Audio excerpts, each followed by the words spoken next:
नमस्कार कर्नल साहब, बहुत बहुत स्वागत है आपका। नमस्कार अंजू जी, धन्यवाद। नमस्कार दर्शकों को। सर, अब जो अनाउंसमेंट हुई है ईरान की तरफ से कि मुज्तबा खमेनेई जो है उसको उन्होंने अपना नया सुप्रीम लीडर बना दिया, और ईरान का टीवी कह रहा है, ईरान का मीडिया कह रहा है कि वो बुरी तरह से जख्मी हो गया था जब इजराइल ने अटैक किया था खमेनेई के घर पर। उसके बचने के चांसेस कितने दिखते हैं आपको? कहीं ऐसा तो नहीं कि आईआरजीसी उसके नाम पर कोई नया दाव खेल रहा हो और वो पहले हूरों के पास पहुंच चुका हो सकता है, वहां तो खबरें ये हैं कि खुमैनी ही मारा गया। लड़ाई में क्या होता है अंजू जी कि ये जो फॉग ऑफ वॉर में कुछ चीज़ें जानबूझ के प्रोपेगेंडा की तरह होती है और कई चीज़ें एक्चुअली लोगों को कंफ्यूज कर देती हैं। कुछ भी कहना मुश्किल होगा यहाँ बैठे हुए, बिकॉज हमारे पास जो सोर्सेज ऑफ इंफॉर्मेशन है वो बेसिकली क्या है, जो ओपन उसमें अवेलेबल है। बट जो पॉइंट आप कह रही हैं ये भी एक अच्छा टैक्टिकल मूव हो सकता है कि जिस बंदे को ये मारना चाहते हैं वो जो मर चुका है तो और कितना मारेंगे, और नहीं मारेंगे, लेकिन जब वो है ही नहीं तो उसको ढूंढने में कितना एफर्ट लग जाएगा और फोकस शिफ्ट हो जाएगा। अगर ऐसा आईआरजीसी ने किया तो heads of them, is a very good thing, because Iran के साथ चाइना का दिमाग चल रहा है साथ में। तो आपने देखा कि वो कहीं उन्होंने डमी गुब्बारों के जहाज बना रखे थे। ये टिपिकल चाइनीज डिसेप्शन प्लान है, लड़ाइयों में होता है, हम लोग भी करते हैं। लकड़ी की गन बना दो, लकड़ी का टैंक बना दो, पेड़ के नीचे खड़ा कर दो, ऐसा होता है। तो ईरान डिसेप्शन भी कर रहा है।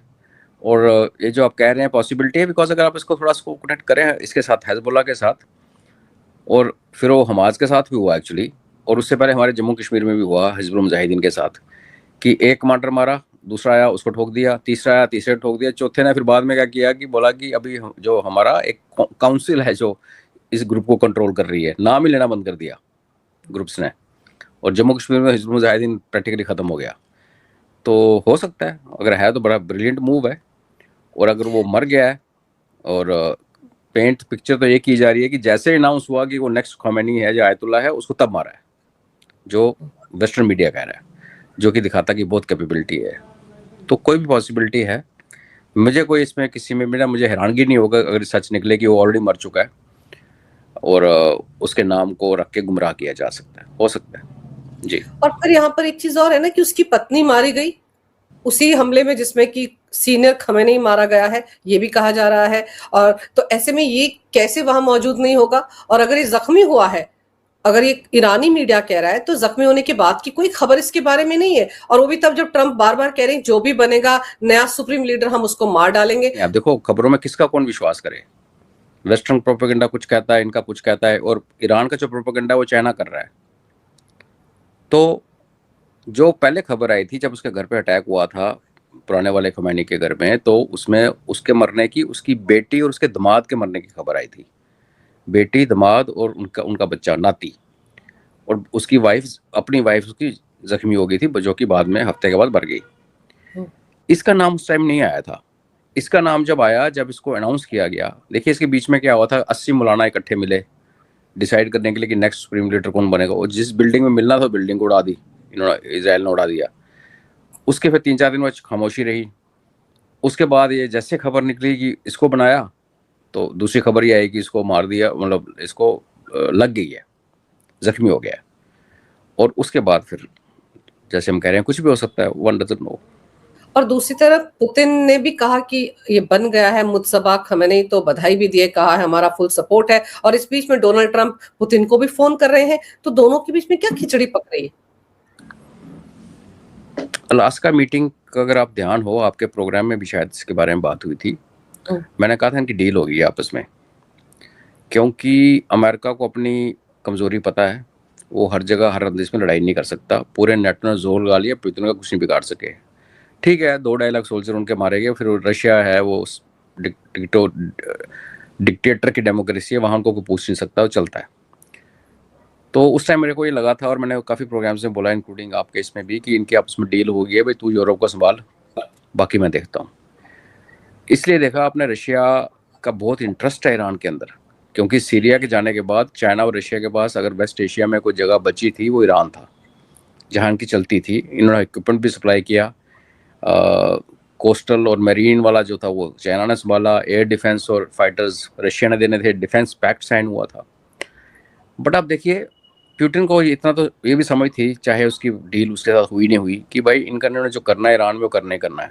इन्होंने तो मन बना रखा है, क्योंकि इसराइल जो कह रहा है कि यूएस को मारो, और कुछ दिन तो ये डिबेट चलती रही कि पहला गोला कौन फायर करेगा, इसराइल करेगा यूएस से करेगा।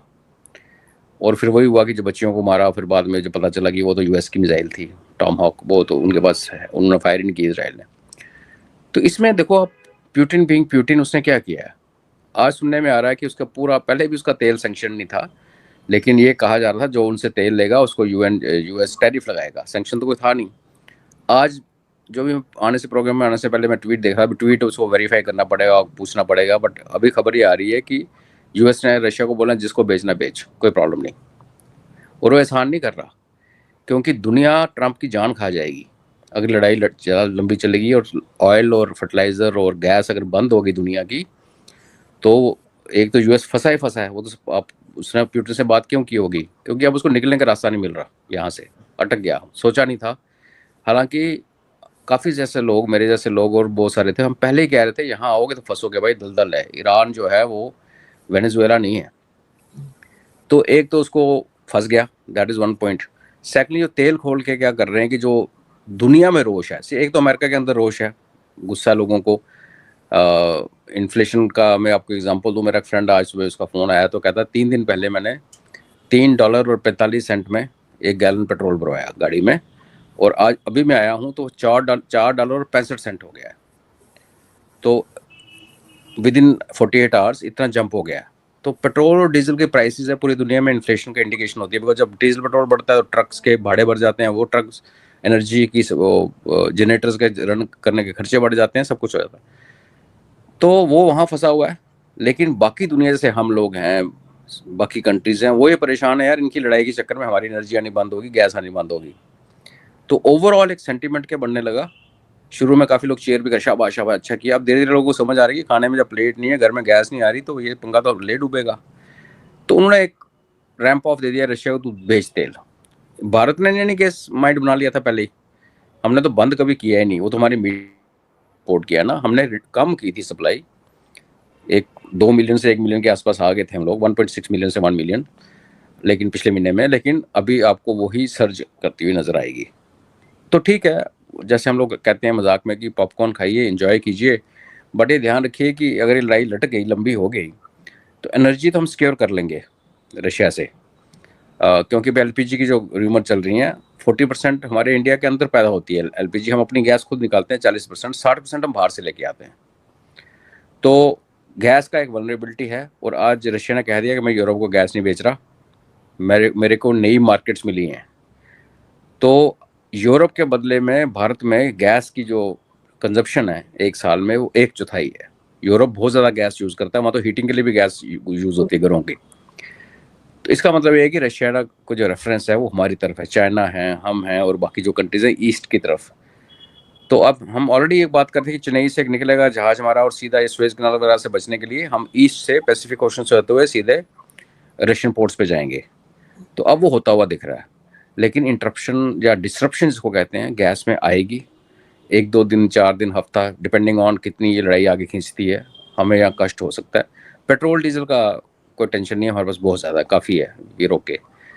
तो ये लग रहा है मुझे कि क्या मैं पॉइंट जो बोलना चाहता हूँ कि पुतिन ने एक समझदारी दिखाते हुए ईरान में सरेआम कूदने के बजाय पीछे रह के अगर आज सारा तेल को उसको ओपन कर दिया कि बेचो, तो आप ये देखिए कि जितना पुतिन ने इस 5 साल 6 साल की लड़ाई में पैसा खर्च किया है, वो 1 साल में दुनिया से पेट्रोल डीजल बेच के रिकवर कर लेगा।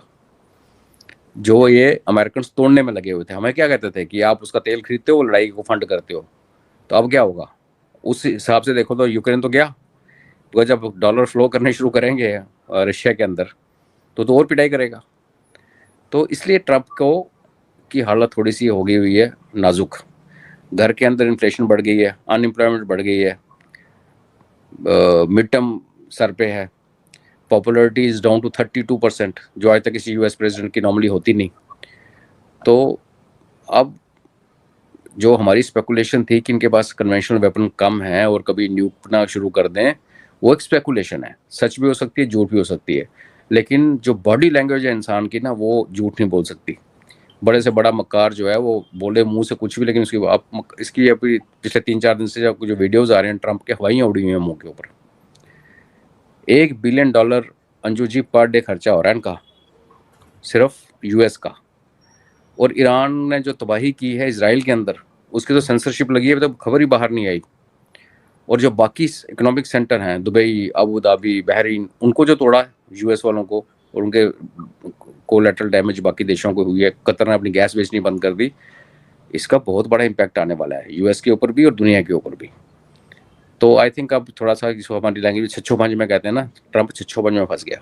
सोचा था वेनेजुएला की तरह जाऊंगा, खमैनी को उड़ाऊंगा, लोग गलियों में आ जाएंगे, प्रोटेस्ट करेंगे और सत्ता चेंज कर देंगे। यही बात भुट्टो ने अयूब खान को 65 में कहा था। जम्मू कश्मीर में घुसपैठिया बेचते हैं, वो कश्मीरी भाई हमारे मुसलमान जो हैं वो सारे मिल जाएंगे, पाकिस्तान का झंडा चढ़ जाएगा और पुल वगैरह में उड़ा देंगे, तो आर्मी आ नहीं पाएगी, इंडियन आर्मी। हो गया उल्टा। कश्मीरियों ने उन घुसपैठियों को पकड़ के फौज के हवाले करना शुरू कर दिया, फिर जम्मू में आया तो वहाँ से शुरू हो गया। तो ऐसा लग रहा है कि इसका दाव हो गया, दाव जो उसको बताया गया था ना ट्रंप को, उसके एडवाइस, वो शायद उल्टा हो गया। तो अगर उल्टा हो गया तो फिर एक बहुत डेंजरस सिचुएशन बन जाती है, बिकॉज ईरान के पास अब लूज करने के लिए कुछ नहीं बचा, वो तबाह हो चुका है बुरी तरह से। लेकिन वो जिस तरह की उनकी थिंकिंग है और जिस तरह की वो लोग सोचते हैं, उनको शहादत तो उनके लिए ग्लोरी है। तो मेरे को ये डर है कि ये इतना फ्लेयर अपना कर जाए कि यूएस का भी नाक कटे, इनका एक आधा जहाज को डूब जाए, या इसराइल का काम तमाम हो जाए। क्योंकि जितना आप ईरान को फ्रस्ट्रेट करोगे, वो लास्ट में अपना सबसे पावरफुल चीज़ यूज़ करेगा, जिसके ऊपर दुनिया कह रही है शायद उसके पास न्यूक्लियर वेपन है। डर्टी बॉम्ब तो 100% है, 60% यूरेनियम से भी आप डर्टी बॉम्ब बना सकते हो। केमिकल की कैपेबिलिटी भी है, बिकॉज इंजीनियर्स बहुत अच्छे हैं। केमिकल वेपन भी इसके पास होना चाहिए।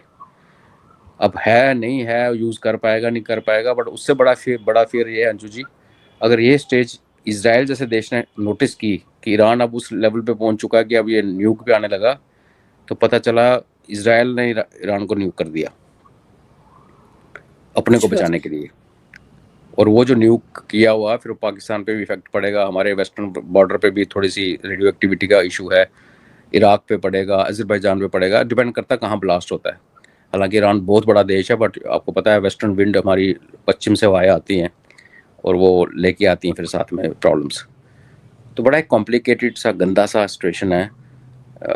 लड़ाई अच्छी चीज़ नहीं है, और हम देख रहे हैं खबरें नहीं हमें आ रही ना, इसलिए पता नहीं कि जो बिल्डिंग्स गिर रही हैं, हमें फोटो तो दिख रहे हैं, उसके अंदर कितने लोग मारे जा रहे हैं, किसको पता है। और जैसे आप कह रहे हैं ना डोनाल्ड ट्रंप की बॉडी लैंग्वेज कैसी है, जबान भी अब मुझे लगता है थोड़ी लड़खड़ाने लगी, क्योंकि ताबूत तो अमेरिकियों के भी पहुंचने शुरू हो गए ना घर में।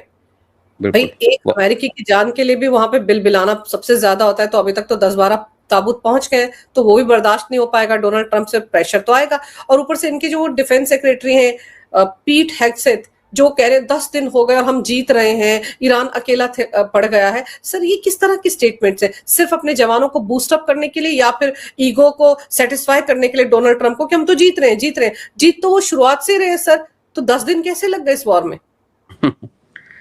इन्होंने पाकिस्तानियों से सीखा है ये, जिन्होंने इनके सामने ऑपरेशन सिंदूर में मार खाई और सेलिब्रेट किया सीज फायर को।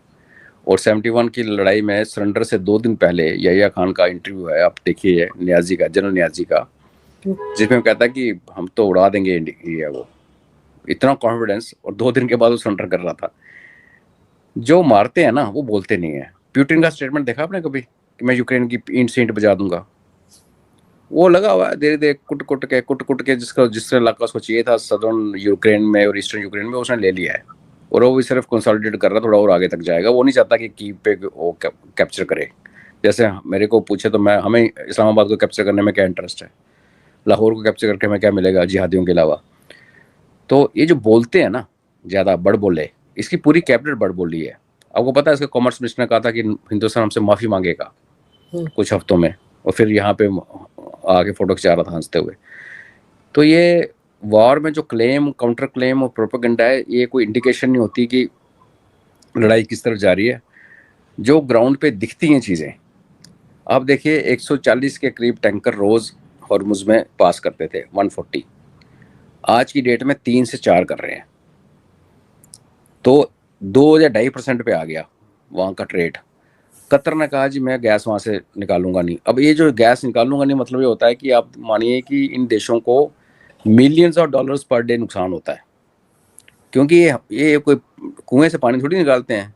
आपने सुना होगा ना, फलानी country 4 million barrels per day निकालती है, फलानी country 5 million barrel per day, 50 lakh barrel निकल रहा है तेल।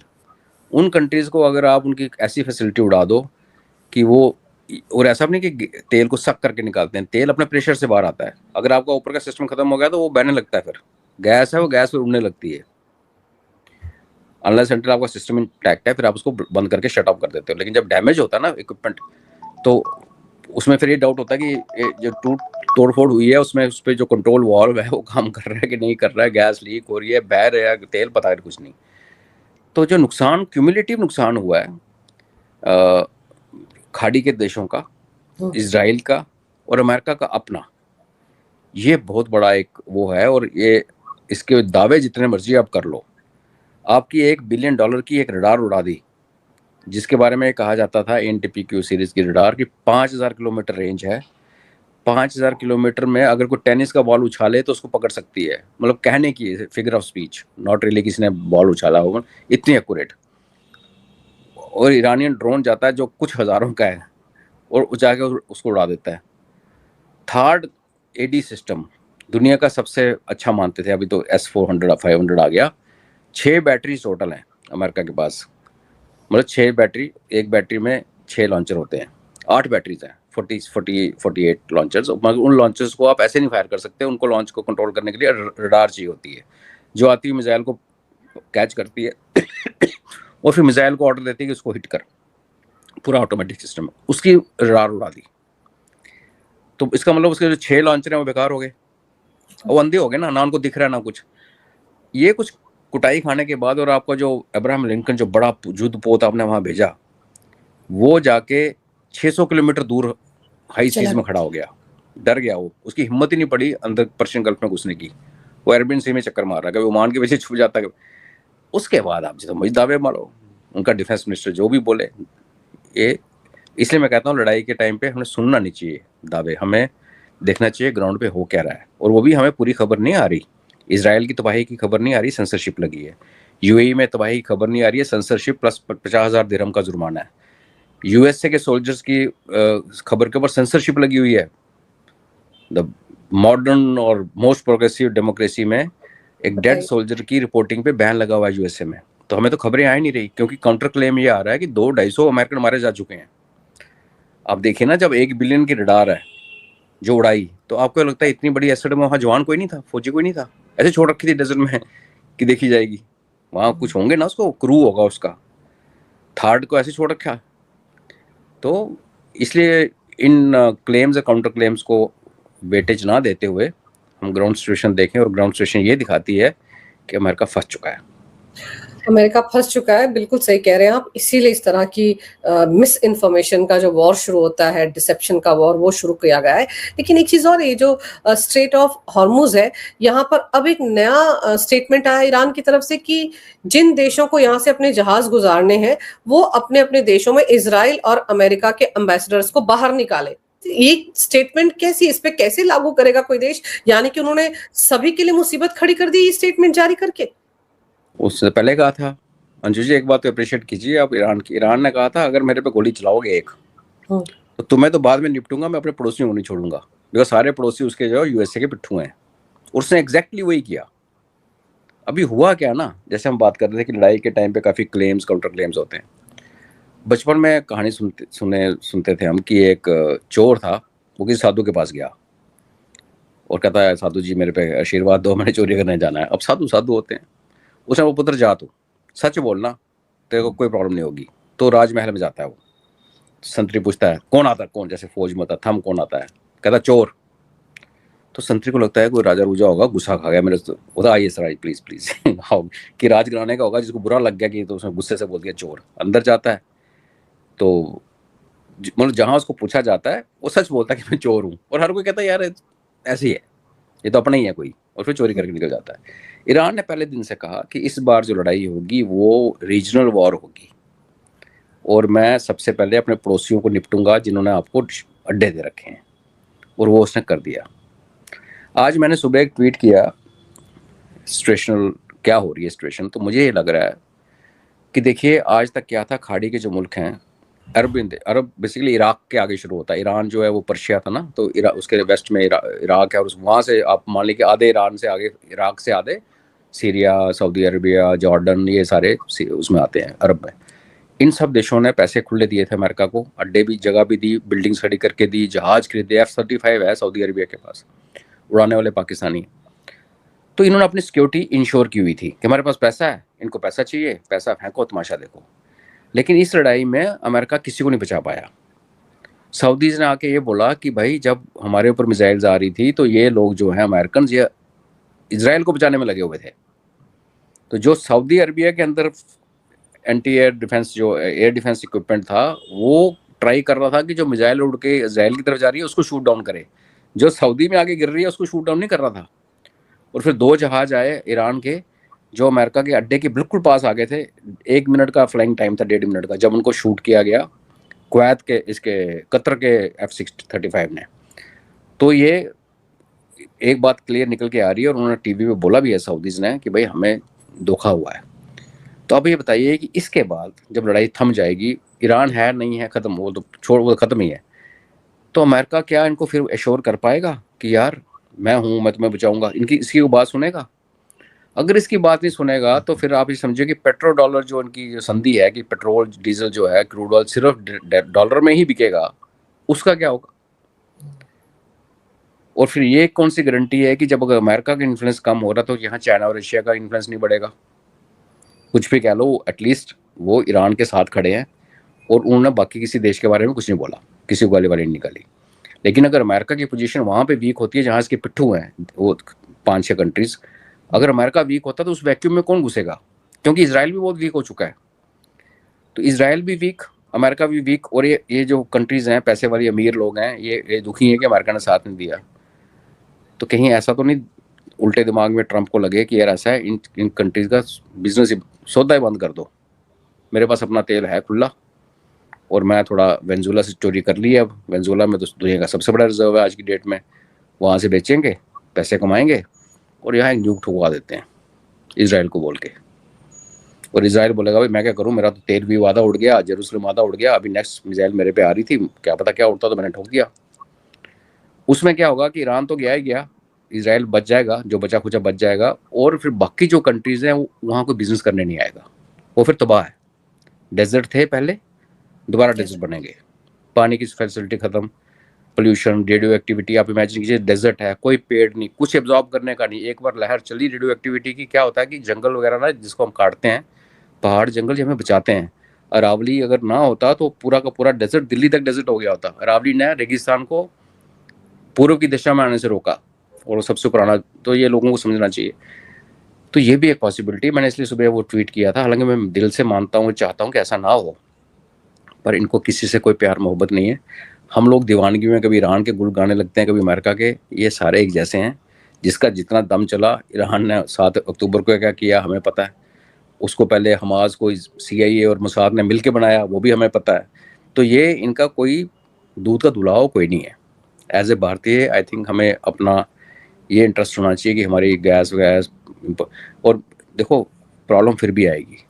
गैस तो सिर्फ एक चीज़ है ना, गैस आ नहीं रही, तेल नहीं आ रहा, रशिया से आ जाएगा, हमारे एक्सपोर्ट बाहर नहीं जा रहा। अब 7 दिन से एक्सपोर्ट बंद है। कल चावल 700 रुपये क्विंटल सस्ता हो गया इंडिया में। क्यों? क्योंकि एक्सपोर्टर का स्टॉक जो है वो सप्लाई ज़्यादा होगी, डिमांड है नहीं, बाहर जा नहीं रहा। इसी तरीके बाहर से जो चीज़ें और भी आती है ना, हम सिर्फ तेल और वो थोड़ी लेते हैं, फर्टिलाइजर, 1000 चीज़ें बाहर से यहाँ आती हैं, वो भी बंद हो जाएंगी बिकॉज सप्लाई लाइन टूट गई। अभी हूतीज ने तो मुंह नहीं खोला। देखिए आपने तो पर्शियन गल्फ में जो हरमुज क्या कर रहा है, हरमुज गैस, फर्टिलाइजर और तेल को रोक रहा है। उसी के वेस्ट में रेड सी है जो सुएज कनाल से आता है, जिसके ऊपर हूतीज बैठे हुए हैं। और पिछली बार उन्होंने अमेरिका को इतना मारा था कि अमेरिका जो कैरियर ग्रुप था समुद्री युद्धपोत, वो चला गया था, छुप गया था ऊपर जाके, बिल्कुल ऊपर जाके इजराइल के पास। तो अगर वो भी बंद हो गया अंजू जी, तो फिर आप ना व्यापार कर पाएंगे, ना ले पाएंगे, ना दे पाएंगे। तो पेट्रोल डीजल महंगा हो ना हो, यहाँ बाकी चीज़ें मिलनी प्रॉब्लम हो जाए। फिर वही है कि जो उगाएंगे वही खाएंगे। तो मैं वो स्थिति होते भी देख रहा हूँ। अगर न्यूक चल गया तो आप ये मान के चलिए 2-3 साल तक हम वही खाएंगे और वही जो हम उगाएंगे अपने हाथ से। मैं इसलिए लोगों को हमेशा कहता हूँ 2-2 करोड़ के फ्लैट मत खरीदा करो, किराए पे ले लिया करो, और किसी पहाड़ पे जाके ना 2-4 बिस्वे या 2-4 जितनी मरले खरीद के रखा करो। एक दिन आएगा सब्जी खुद उगाओगे तो खाओगे, और वो आता हुआ मुझे दिख रहा है। हम जी। अगर ऐसे हालात बन जाते हैं तब तो कुछ भी हो सकता है। ये डर्टी बम का इस्तेमाल करे ना करे ईरान, लेकिन अपने आप को बचाने के लिए तो इसराइल भी सब कर सकता है ना। तो आप सही कह रहे हैं, हालात उस दिशा में बढ़ रहे हैं। लेकिन इस बीच यूएई ने ये स्टेटमेंट दिया है कि पीएम मोदी चाहे तो एक फोन कॉल से, एक कॉल करे इसराइल को, एक करे ईरान को, वॉर रुक सकता है। आपको लगता है कि पीएम मोदी की तरफ इस वक्त हर कोई देख रहा है, लेकिन ट्रंप तो नहीं देखेगा ना, क्योंकि उसकी तो ईगो हर्ट हो जाएगी। वही ना, ट्रंप के ऊपर आप कैसे शर्त लगा सकते हो? आज मोदी जी मुंह उठा के चले भी जाएं इसराइल, क्या पता ट्रंप क्या बोलेगा। और इसराइल भी देखो इतनी सीधा देश वो भी नहीं है। अमेरिका के डिसीजन मेकिंग में ज्यूज का बहुत बड़ा कंट्रोल है। काफ़ी लोग मानते हैं कि ये लड़ाई जो है इसराइल के कहने पे अमेरिका इसमें घुसा है। अमेरिका नहीं चाहता था, वो वही चाहता था। पिछली बार भी आपने देखा, इसराइल ने लड़ाई शुरू की, अमेरिकन बॉम्बर्स आए, नूरा कुश्ती किया, पहाड़ियों में बम फेंक के चले गए। अमेरिका का बस चलता इतने पे काफ़ी था। लेकिन अब पंगा ऐसा पड़ गया कि आप फंस गए। अब दलदल के अंदर पैर घुस गया, अभी ना आप बाहर निकलने जगह ना चलने जगह। तो जो आप कह रही हैं कि इसराइल बोलेगा सेल्फ डिफेंस में, तो इसराइल तो बिना देखो डर्टी बॉम्ब को बिना फायर किए भी बोल सकते हैं। बेसिकली क्या करना उन्होंने एक मीडिया नैरेटिव बनना है कि इसराइल के ऊपर डर्टी बॉम्ब आ रहा था। ना आपने जाके देखना, ना मैंने जाके देखना, लेकिन उसके बदले में इसराइल ने ठोक दिया ईरान को, न्यूक हो गया। तो हम यार स्टूडियो में बैठ के न्यूक की डिस्कशन करेंगे और हम ये मानेंगे कि हाँ, हम ईरान ने एक डर्टी बॉम्ब फायर किया था इसराइल के ऊपर, शायद इसलिए हुआ, बिकॉज हमें यही बताया जाएगा। नैरेटिव है वीडियो। आप देखिए यूक्रेन को, अभी जाके यूक्रेन को मार पड़ रही है, पिछले 1 साल में आना शुरू हुआ। उससे पहले तो यूक्रेन जीत रहा था वेस्टर्न मीडिया की सुनते, और रशिया हार रहा था, वो उल्टा रहा था ग्राउंड पे। तो एक सिचुएशन बन रही है, और उस जैसे आपने कहा कि फिर बड़ा कुछ हो जाएगा। क्योंकि आप हिस्ट्री को देखिए अंजू जी, 62 में क्यूबन मिसाइल क्राइसिस हुआ, ऑलमोस्ट न्यूक्लियर वॉर होते होते बची, क्योंकि एक मिसअंडरस्टैंडिंग हो गई थी। क्यूबा में रशियन मिसाइल से, वो आप दर्शक पढ़ सकते हैं उसके बारे में। जब दुनिया वहाँ बिजी थी, रशिया और यूएसएसआर था उस टाइम, और अमेरिका वहाँ बिजी था, चाइना ने भारत के ऊपर आक्रमण किया था। तो आज मुझे बताइए कि चाइना के उस टाइम भी चाइना के अंदर हालात ख़राब थे, और ये कंट्रीज यही करती हैं, जब अंदर हालात ख़राब हो तो अपनी इंटरनल प्रॉब्लम को एक्सटर्नलाइज करती हैं। तो आप बताइए कि अगर आज चाइना ताइवान में घुस जाए तो ताइवान को बचाने कौन आएगा? जो अमेरिका ने प्रॉमिस किया हुआ है मैं ताइवान को बचाऊंगा, बाद में मुकर भी गया वैसे ट्रंप ऑलरेडी, बट इनका एग्रीमेंट है। फिलीपींस में घुस गए, जहाँ नॉर्थ कोरिया साउथ कोरिया में घुस गया तो क्या कर लोगे? बिकॉज वहाँ पे जो बैटरी है एयर डिफेंस की थार्ड की बैटरी, वो भी सुना है कि उसको उठा के यहाँ ला रहे हैं, बिकॉज ये उड़ा दी एक थार्ड उन्होंने। टोटल इनके पास 8 थार्ड है अमेरिका के पास, पैसिफिक ओशन में डिप्लॉयड है मैक्सिमम। अगर साउथ कोरिया की एयर डिफेंस बैटरी निकल के वेस्ट एशिया में आती है और वहाँ से नॉर्थ कोरिया ने साउथ कोरिया को चेप दिया अगर, तो क्या होगा? तो हम एक्चुअली स्लीप वॉक कर रहे हैं इनटू अ वर्ल्ड वॉर। मैं तो 2020 से मानता हूँ कि वर्ल्ड वॉर स्टार्ट होगी, और वर्ल्ड वॉर ऐसे ही होती है। हम क्या है ना, अभी हम बाद में जब पढ़ते हैं किताबों में एक दिन ऐसा हुआ, ये ऐसा नहीं होता। आप पुरानी कहानी को अगर स्टेज बाय स्टेज पढ़ेंगे, वर्ल्ड वॉर 1 और 2 को भी हीटअप होने में टाइम लगा। वो ठीक है, एक प्रिंस को गोली मार दी, उसके बाद एक ट्रिगर हो गया, वो एक इवेंट है। लेकिन ऐसा तो नहीं था ना कि उसको गोली ना लगती, प्रिंस को जिसके ऊपर वर्ल्ड वॉर ट्रिगर हुई, अगर वो गोली लगने के साथ ही वर्ल्ड वॉर स्टार्ट हो गया तो तैयारी तो पहले हो गई थी ना। तो पीपल वर रेडी, दुनिया तैयारी कर रही थी लड़ने की, तभी जैसे गोली चली वो प्रिंस मरा और यहाँ पे वर्ल्ड वॉर स्टार्ट होगी। इसी तरीके से जब इसी इवेंट को आज से 30-35 साल पढ़ा जाएगा तो ये लिखा जाएगा कि ईरान और यूएस और इसराइल का आपस में कुछ प्रॉब्लम शुरू हुई, और फिर एक दिन कुछ सो हो गया कि नॉर्थ कोरिया साउथ कोरिया में घुस गया और वर्ल्ड वॉर स्टार्ट होगी। तो वर्ल्ड वॉर ऐसे ही स्टार्ट होती हैं। और उस टाइम क्या था, कॉलोनीज थी ब्रिटिश के पास, पूरी दुनिया, आधी से ज़्यादा दुनिया कैप्चर, तो उसने वहाँ लड़ाई, किसी ने इटली में घुसेड़ दिया, किसी को फ्रांस में लड़ने पे भेज दिया, हमारे वालों को किसी को इजिप्ट भेज दिया, तो हर जगह लड़ाई शुरू होगी। उतनी बड़ी ग्लोबल लड़ाई शायद ना हो, लेकिन ग्लोबल पावर्स इन्वॉल्व हो जाएंगी। जिस लड़ाई में चाइना, रशिया, अमेरिका और ईरान तो खैर खत्म हो चुका होगा उस टाइम, तो ऐसे वाली कंट्रीज इन्वॉल्व हो जाएं तो वो वर्ल्ड वॉर नहीं तो और क्या है। तो हम स्लीप वॉक कर रहे हैं वर्ल्ड वॉर के अंदर, और वो एक चीज़ है जिसके बारे में हम सबको चिंतित होना चाहिए। लेकिन इतना चिंतित ना हो जाए कि हमारे जैसे जोशी उसने मैडम कह रही थी कि 2 महीने का अनाज रख लो घर में। भैया ऐसे मत करो, उससे आप एक शॉर्टेज क्रिएट कर दोगे देश के अंदर। हम 80 करोड़ लोगों को फ्री में खाना खिलाते हैं, तो सरकार की इतनी कैपेबिलिटी है कि आपको पास्ता ना खिलाए तो रोटी और दाल आपको मिलती रहेगी, फिक्र ना करो। इन जोशियों के बहकावे में आके कहीं अपने घर में फ्लैट में रहने की जगह आपके पास 10x10 का कमरा, उसमें आप 6x6 की डंप लगा के बैठे, 2 महीने के बाद क्या करोगे? तो सरकार की सुनना, आपके इस प्लेटफॉर्म के माध्यम से लोगों को मैं कहूँगा कि जो सरकार आपको एडवाइस करेगी वो करना। अगर सरकार कहती है कि राशन रख लो हफ्ते का, तो रख लो, नहीं कहती तो ना रखो। कोविड में हमने देखा, लॉकडाउन था, ग्रोसरी की दुकानें खुली हुई थी, मेडिसिन शॉप्स खुली हुई थी, आप बाहर जाके सामान लेके आते थे। तो पैनिक ना करें, क्योंकि इस टाइम बाहर से सामान आ नहीं रहा, और हम अगर ये शॉर्ट सप्लाई को और शॉर्ट कर देंगे, होर्डिंग होर्डिंग कर करके कि मेरे घर में गैराज है, क्या फ़र्क पड़ता, गाड़ी बाहर खड़ी कर दूंगा, पूरी भर लेता हूँ, एंड कोई नहीं है। वर्ल्ड वार जो होती हैं वो फिर 2 हफ्ते 3 हफ्ते में नहीं खत्म होती, वो 5 6 7 साल चलती है। कितना अनाज आप रख लोगे? सिलेंडर को लेकर, एलपीजी को लेकर जो इस वक्त अफवाहें फैल रही हैं, या जगह जगह से वीडियोज आ रहे हैं, लोग लंबी लंबी कतारों में खड़े हैं, होटल बंद हो रहे हैं कि उनको सिलेंडर नहीं मिल रहा है, ये सारी खबरें आनी शुरू हो गई हैं। पाकिस्तान में जो हाल हो रहा है, पता नहीं वहां के हाल देखकर यहाँ का भी पक्ष क्यों बिलबिलाने लगता है। पाकिस्तान में जो कुछ हो रहा है उनको लग रहा है यहाँ पर भी ऐसा हाहाकार मच जाएगा। तो ज्यादातर तो अफवाह गैंग कहाँ का है? राहुल एंड कंपनी का ही गैंग है ना सर? हाँ, तो उनका देश वही है ना, उनका देश तो वही है जिसका नाम पाकिस्तान है। वो दुनिया, बहुत अच्छा पॉइंट आपने कहा। दर्शकों को मैं बोलूंगा कि आप पाकिस्तान का वीडियो देखिए, वो होती है शॉर्टेज। कल गोली चल गई पेट्रोल पंप पे वहां पे, और फिर एक पुलिस वाले ने चलान किया, बंदे ने अपनी बाइक को आग लगा दी, कहता था को चलान दूं, अपनी माँ के लिए दवाई लूं कि पेट्रोल लूं, ले मैं बाइक ही चला रहा हूँ आज। उसको कहते हैं शॉर्टेज। आपने नोटबंदी के टाइम पे भी मीडिया ने लाइन्स की लाइन्स दिखानी शुरू कर दी कि ऐसे लगा कि पूरी भारत लाइन में खड़ा है। मैं तो एक दिन लाइन में नहीं गया, लोग गए, लोग मरे भी, वो भी हम मानते हैं, बट इतना बड़ा भी भयानक नहीं था जितना बताया गया। तो इसी तरीके से हमारे पास पेट्रोल डीजल का सरकार का अपना स्टेटमेंट है, 25 दिन का स्टॉक है, और मैं आपको एश्योर करता हूँ एज ए फौजी, 70 दिन का लड़ाई लड़ने के काबिल हमारे पास स्टॉक है पेट्रोल डीजल का। 25, पूरा देश अगर आज खत्म हो जाए सप्लाई, 25 दिन तो आप सब गाड़ियाँ वाड़ी बिंदास चलाओ, लेकिन लड़ाई लग गई तो उसको आप 25 तो आपका है, 70 फौज के लिए लग रखा हुआ है। और 70 दिन की लड़ाई आजकल के ज़माने में, इंटेंस बैटल, जिसमें 70 दिन का ये मतलब नहीं होता कि 71वें दिन खत्म हो जाएगा। इसका मतलब होता है कि अगर 24 घंटे लड़ाई चल रही है और लगातार आपकी मूवमेंट हो रही है, तो आपको इतना पेट्रोल चाहिए, डीजल चाहिए। उतना यूज़ होता नहीं एक्चुअल में। जब लड़ाई लगती है तो बीच में पॉज होता है कि मूवमेंट होती है, कभी मूवमेंट नहीं होती, वो सब होता है। तो आप अफवाहों पे ध्यान मत दें। ये अपोजिशन वाले जिनको लगता है कि पाकिस्तान की मुंह करके बैठे हैं, तो उनको वहाँ के सपने फिर यहाँ के लगता है कि यहाँ भी ऐसा हो जाए तो मज़ा ही आ जाए, हम तो उड़ के चले जाएंगे बाहर। अब मज़े के चक्कर जाएंगे कहाँ बाहर? बाहर सबसे बुरा हाल यूरोप का होने वाला है।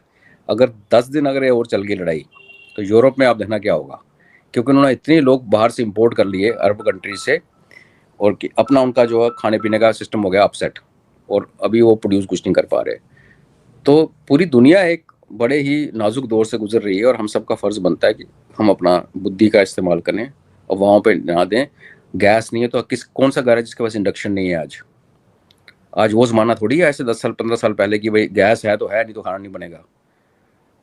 बिजली पे चलना इंडक्शन नहीं है हम लोगों के पास, और वो इंडक्शन भी आजकल आ गए जिसमें स्टील की ज़रूरत भी नहीं है। कोई भी आजकल नया इंडक्शन जो है जिसमें कोई भी आप स्टील रख दो, कॉपर रख दो, कुछ चलता है। तो हो सकता है आपकी चपाती अच्छी ना बने, राइस कुकर में चावल बन जाते हैं। इंडक्शन पे आप तो गृहिणी है, नहीं आप तो वर्किंग वुमेन है, पर खाना तो आप बनाती होंगी, माँ तो खाना बनाती है घर में, मुझे पता है। मेरी माँ भी वर्किंग वुमेन थी, मेरी वाइफ भी वर्किंग वुमेन है, तो वुमेन है। तो पैनिक ना करें। बिजली की काफ़ी ज़्यादा अच्छी इस टाइम सप्लाई है। वो ज़माना चला गया कि 16-17 घंटे बिजली नहीं आती, ऐसा कोई देश में विरला कोई जगह होगी। हर जगह 16-17-18 घंटे बिजली आती है। तो अब टेंशन ना लें। डोनाल्ड ट्रंप के फोन के बाद अब खबर आ रही है कि रूस और ईरान के जो विदेश मंत्री उनकी भी बातचीत हुई है। क्या मतलब होगा इसका? कि कुछ नया, कुछ कम्युनिकेशन के चैनल खुल सकती है, हो सकता है, लेकिन जल्दी हमने देखा है कि ऐसी बैक चैनल कहते हैं उनको पब्लिकली बोला नहीं जाता। अब ट्रंप बीइंग ट्रंप, उसने तो बोल दिया कि मैंने पुतिन साहब से बात की। पुतिन साहब का मन करता तो बस चलता तो शायद वो अनाउंस ही ना करते, क्योंकि ये बातें पर्दों में ही ठीक रहती हैं, पर्दे के पीछे हो जाए तो ठीक है। हो सकता है कि रशिया से हेल्प ली जा रही हो कि एक ऑल्टरनेट रेजिम खड़ी की जाए, ये मुस्तबा शुस्तबा सब खत्म करो, एक नया फेस लेके आओ। जैसे प्रोफेसर मरांडी है वहाँ पे, जो कभी अमेरिकन यूनिवर्सिटी में प्रोफेसर थे, अभी वो ईरान में है, और वो अमेरिका को गाली निकालते हैं। बट आई बिलीव उनका नाम जो आदि चिंत का जो दावा है, जो और आदि काफ़ी रिसर्च करता है, हमें पता है, तो उसमें है कि एक नो हिट लिस्ट दी है कि इन लोगों को नहीं मारना। यूएसए ने, CIA ने अमेरिका और इजराइल दोनों को बोला है। तो ऐसे कुछ लोग हैं, बुद्धिजीवी हैं, पढ़े लिखे हैं, आज की डेट में वो अमेरिका से घृणा करते हैं, लेकिन उन्होंने अपनी ज़िंदगी भी अमेरिका में बनाई है, तो एक कनेक्ट है उनका। तो हो सकता है कि एक कोशिश कर रहे हो, बिकॉज आप, प्रॉब्लम क्या है अंजू जी कि आपने सारी लीडरशिप मार दी, फर्स्ट ईयर सेकंड ईयर उड़ा दिया, आप देश किसके हवाले करके जाओगे? आप देखो ना, आपने ईरान में क्या किया कि मैं ईरान को काबू करूँ, न्यूक्लियर खत्म कर दूँ, ये कर दूँ। बेसिकली क्या है कि आपने चाइना का तेल बंद करना था और इस तेल के रूट के ऊपर बैठ के हुकूमत करनी थी, उसी बहाने वहाँ रुकने के लिए। अपने जहाज वहाँ छोड़ दो, बोलो बस जो भी जाएगा मेरी नज़रों के सामने से जाएगा, चाइना में कुछ नहीं जाएगा। अब अगर वो तो हो नहीं पाया, अगर आप निकल जाओगे ऐसे छोड़ के, तो ईरान तो टूट जाएगा। वहाँ 31 सूबे हैं जिसमें हर जगह IRGC के अपने अपने हेडक्वार्टर्स हैं, वो इंडिपेंडेंट लगे हुए हैं बिना सेंट्रल कंट्रोल के। तो इसका मतलब वहाँ पे 31 लैंडलॉर्ड्स पैदा हो गए हैं, बड़े बड़े कबीले वाले, जिनके पास हथियार है, फौज है, सब कुछ है। तो कल को पता चला कि ईरान के 5-6 टुकड़े हो गए। वो 5-6 टुकड़े होने से तो अमेरिका ने सॉल्व क्या किया? कुछ भी नहीं किया ना। अमेरिका का पर्पज़ ये था कि यहाँ पे इस रजीम को हटाए, अपनी प्रो रजीम लगाए, ताकि ये रशिया की तरफ और आगे की तरफ चले ऊपर को। रशिया चाइना का जो बैकयार्ड है, जिसको हम सेंट्रल एशियन रिपब्लिक्स कहते हैं, वहाँ से ऊपर से इसने अजरबैजान और अर्मेनिया के थ्रू भी आने की कोशिश की थी, ट्रम्प कॉरिडोर बनाया था। और यहाँ से सोच रहा नीचे से जाऊँगा तो मैं वहाँ से, क्योंकि वहाँ गैस बहुत है, गैस सेंट्रल एशियन रिपब्लिक में गैस, सबसे ज़्यादा गैस वहाँ है अभी गल्फ़ के बाद। तो ये सारी कहानी एनर्जी की है। टूटा हुआ ईरान किसी का पर्पस सॉल्व नहीं करेगा, उल्टा सबके लिए बिखेड़ा खड़ा करेगा। पाकिस्तान सबसे पहले इफेक्टेड होगा, अफगानिस्तान भी हो सकता है, और हो सकता है वो आग हम तक भी पहुँचे।